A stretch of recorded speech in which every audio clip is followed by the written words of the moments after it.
देश में मुसलमानों के खिलाफ मॉब लिंचिंग के मामले लगातार सामने आ रहे हैं। इसी बीच उत्तर प्रदेश और झारखंड से दो और मामले सामने आए हैं, जहां पर एक समुदाय से जुड़े हुए यानी मुस्लिम समुदाय से जुड़े हुए लोगों के घरों में घुसकर किस तरीके से उपद्रव मचाया गया है, किस तरीके से उनके घरों को खाक किया गया है, साथ ही साथ यूपी के अंदर एक शख्स को पीट कर खत्म कर दिया गया है। इसके कई वीडियो फुटेज तस्वीरें सामने आ रही है जो आगे हम आपको दिखाने वाले हैं। जिस तरीके से हमारे देश के अंदर चंद वोटों के लिए कुछ नेता लोगों के बीच विवादित बयान देते हैं, हिंदू मुसलमान के नाम पर लोगों में नफरत भरते हैं, उसका असर अब देखने को मिल रहा है।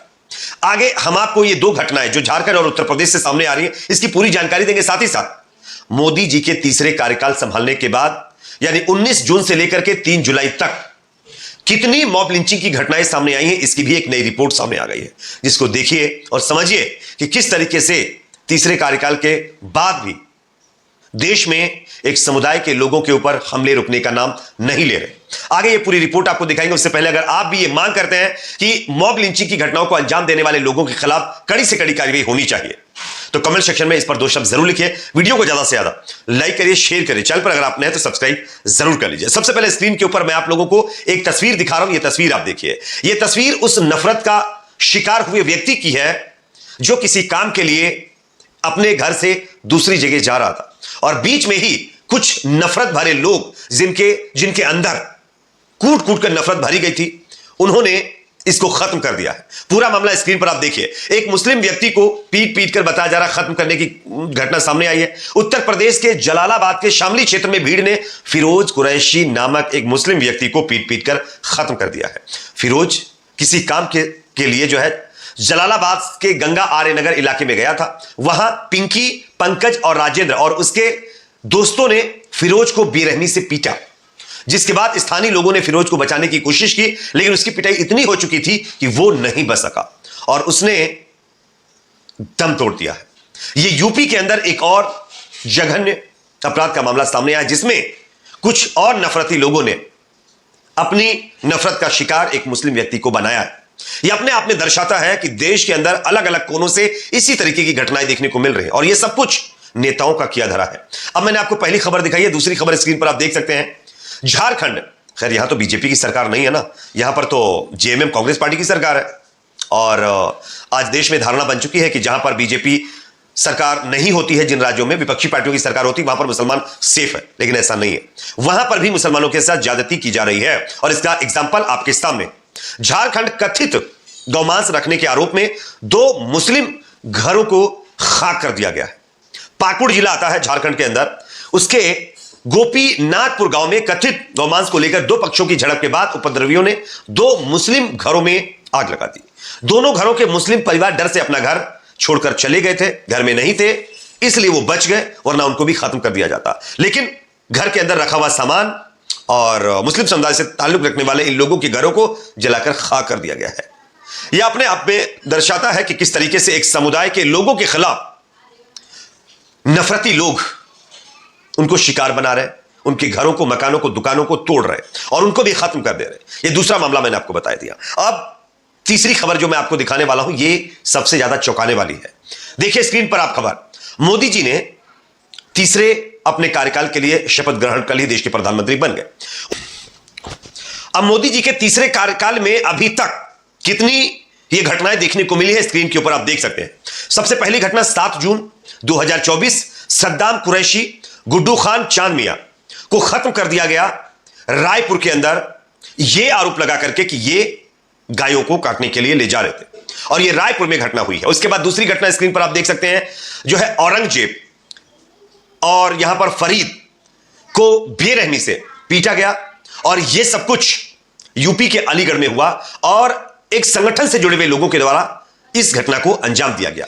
10 दिन के बाद बताया जा रहा है कि इस घटना में 8 लोगों के ऊपर केस दर्ज किया गया है। फिलहाल उनके ऊपर कार्रवाई की जा रही है, लेकिन यह दूसरी घटना 18 जून की आपके सामने है। उसके बाद अगली घटना 22 जून, सलमान वोहरा को कुछ लोगों ने पकड़कर खत्म कर दिया, इतना उसको पीटा कि वो खत्म हो गया और यह सब कुछ गुजरात के अंदर हुआ है। गुजरात के अंदर एक मैच टूर्नामेंट हो रहा था, वहां पर यह घटना हुई थी।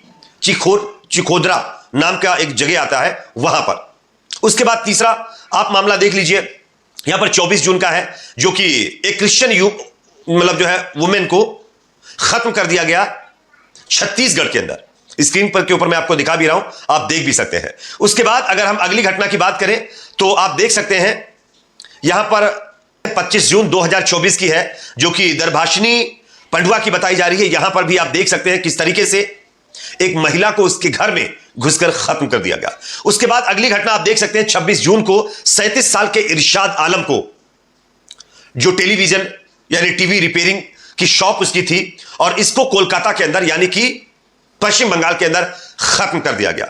उसके बाद 27 जून की घटना आप देख सकते हैं 26 साल का एक लड़का जिसका नाम, 27 जून को आप लोग देख सकते हैं कि विधान नगर जो कि पश्चिम बंगाल में आता है, यहां पर भी एक इलेक्ट्रॉनिक कॉम्प्लेक्स पुलिस स्टेशन के तहत पोलेनाइट इलाके में भीड़ ने प्रसेन नाम के 26 साल के युवक की रात भर पिटाई की और उसके बाद वो मौके पर ही खत्म हो गया।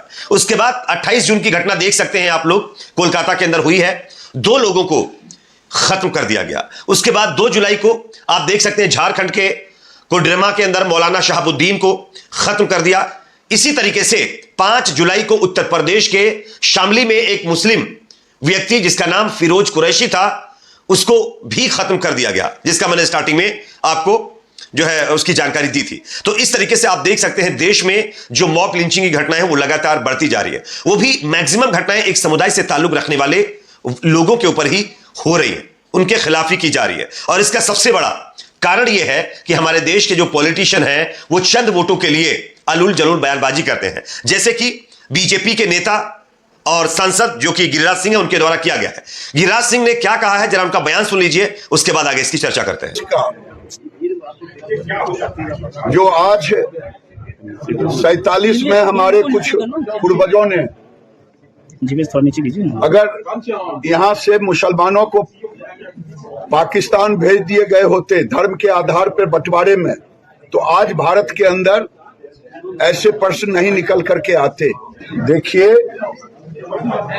पूरे देश में अयोध्या हो, बनारस हो या सावन में, हर क्षेत्र में हाथ में कलेवा बांध करके अपने को हिंदू तरह दिखा करके वो दुकान खोलते हैं और वो ज्यादातर मुस्लिम समाज के वो दुकानदार होते हैं। मैं प्रशासन से अपील करता हूं। दोस्तों, आप लोगों ने बयान सुना है। गिरिराज सिंह का कहना है कि मुसलमान दुकानदार जो है वो सावन के महीने में कलावा हाथ में बांधकर दुकान चलाते हैं, इस वजह से उनके साथ ये घटनाएं होती हैं।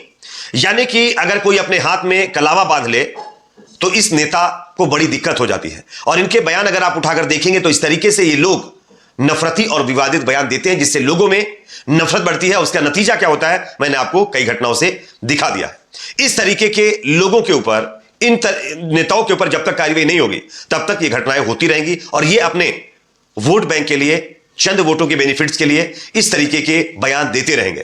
खैर, इस पर आप क्या सोचते हैं, आपकी क्या अपनी राय है, कमेंट सेक्शन में जरूर बताएं। वीडियो को लाइक शेयर